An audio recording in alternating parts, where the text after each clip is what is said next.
I loved him, or at least that's what I thought it was. See, he had captured my heart and stolen away my soul with endless nights of you can trust me and I'm not going anywhere. And despite my wall of fear, I broke down. Like Jericho, I fell, desperate to be won over. What a clown. I was a stumbling mess, pining for that place of safety, but never allowing anyone to get too close. For I knew that choosing Rome would cost me more than my life. It would cost me my sanity. So I fought against him valiantly, again, desperate, but this time to not give in to his easy smile, or his plethora of quoted Bible verses that scream safety. See, without meaning, he became an altar that I would visit regularly. An idol stooped on a pedestal. I feared that if I was away from him too long, I may break, that I may shatter into 1,000 little pieces. See, I was desperate for... Didn't I say that already? See, I was caught, ensnared in a cocoon of limerence, well on my way to the land of delusion. Forward, the only solution, surely. His easy touches, his fleeting kisses, deep in intensity, falling over the edge of ecstasy, I was enamored. Attention devoured the second he would step into a room. You know, I could feel him when he entered the room, his energy mapped off by heart, the bass sitting in his calls as he says hello, a confirmation of his arrival. See, I thought I knew what I was getting into, but every day was a new opportunity to delude, to include a new tactic, a new excuse, that charm overuse, you see, he used me. I was merely a stepping stone, an attempt to atone, a way to feel better, all the while making me wetter. I thought it was an attraction, but now I see I was a distraction.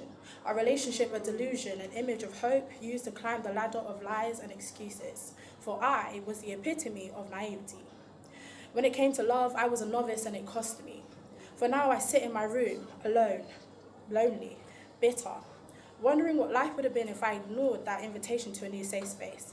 I thought safe space meant warmth and peace. Little did I know he was the banker and I the consumer. And by the time I realized it was too late, I was already stuck in his world, the code to my escape lost, slipping further away with every caress. I digress. I devoured every lie, every false promise, hungry. I was so naive. Looking back, I tried to tell myself, love, you were young, you were vulnerable, toying with the idea of staying alive. How could you know any better? Easily.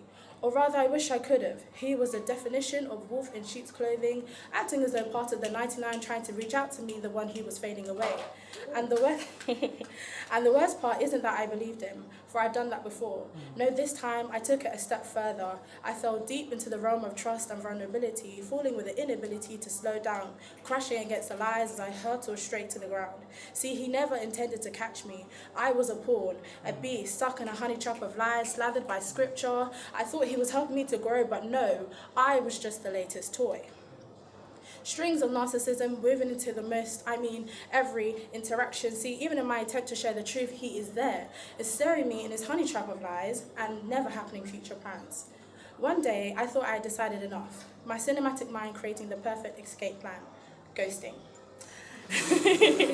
Very creative, I know.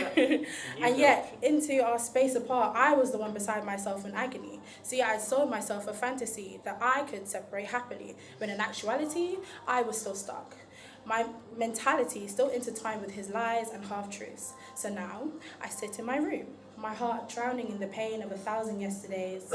See, I can't call him, so instead, I write a poem. Thank you.